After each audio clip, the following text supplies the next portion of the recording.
मित्रांनो, डिजिटल वैभव यूट्यूब चॅनलमध्ये तुमचं स्वागत आहे.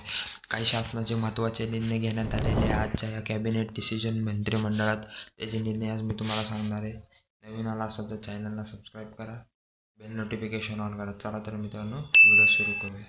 त्यातील पहिला निर्णय मुख्यमंत्री एकनाथ शिंदे आणि उपमुख्यमंत्री देवेंद्र फडणवीस अजित पवार यांच्या अध्यक्षतेखाली झालेला आहे. सर्वात पहिला निर्णय झालेला आहे. राज्यातील सर्व मिनी अंगणवाडीकांचे होणार श्रेणीवर्धन. 19 डिसेंबर 2023 मंत्रिमंडळ निर्णय झालेला आहे.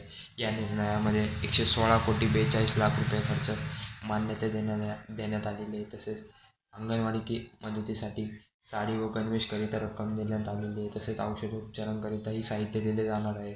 असा महत्त्वपूर्णचा निर्णय आहे. त्यानंतर दुसरा निर्णय झालेला आहे. महाराष्ट्र ड्रोन मिशन राबवणार. 14 डिसेंबर 2023 महाराष्ट्रभरात ड्रोन तंत्रज्ञानाच्या मदतीने महाराष्ट्र मिशन राबवण्याचा निर्णय घेतलेला आहे. तसेच IIT मुंबई विभागीय तसेच उच्च तंत्र शिक्षणामार्फत निधी दिला जाणार असून 268 कोटी 63 लाख 42 हजार इतका अंदाजित खर्च घेणार आहे. असा हा महत्त्वाचा निर्णय झालेला आहे. त्यानंतर पुढचा निर्णय टेंभू उपासना सिंचन योजनासाठी सुधारित मान्यतासाठी 19 डिसेंबर 2023 रोजी मंत्रिमंडळात निर्णय झालेला आहे. या निर्णयामध्ये 1,21,475 हेक्टर क्षेत्रात सिंचनाचा लाभ होणार असणार आहे. त्यामुळे 64 गावांसाठी पाणी उपलब्ध करून देणारा हा संपूर्ण महत्त्वाचा निर्णय. सातारा जिल्ह्यातील कराड तालुक्यासाठी हा 7,370 कोटीच्या कर्जास सुधारित मान्यता देण्याचा निर्णय झालेला आहे. त्यानंतर पुढचा निर्णय अतिवृद्ध निवृत्तीवेतनाच्या वेतनात भरीव वाढ.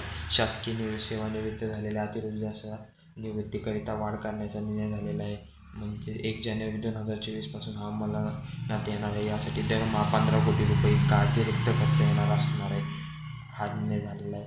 त्यानंतर पुढचा निर्णय समाज कल्याण बोर्ड कर्मचाऱ्यांचे वेतन राज्य शासनाकडून वाढवण्यात येणार आहे. तसेच 1 कोटी 1 लाख रुपये इतका वार्षिक भत्ताभार देण्यात येणार आहे. हा महत्त्वाचा निर्णय झालेला आहे. त्यानंतर पुढचा निर्णय झाला आहे ऑलिम्पिक दर्जाचे खेळाडू घडवण्यासाठी मिशन लक्षवेधी.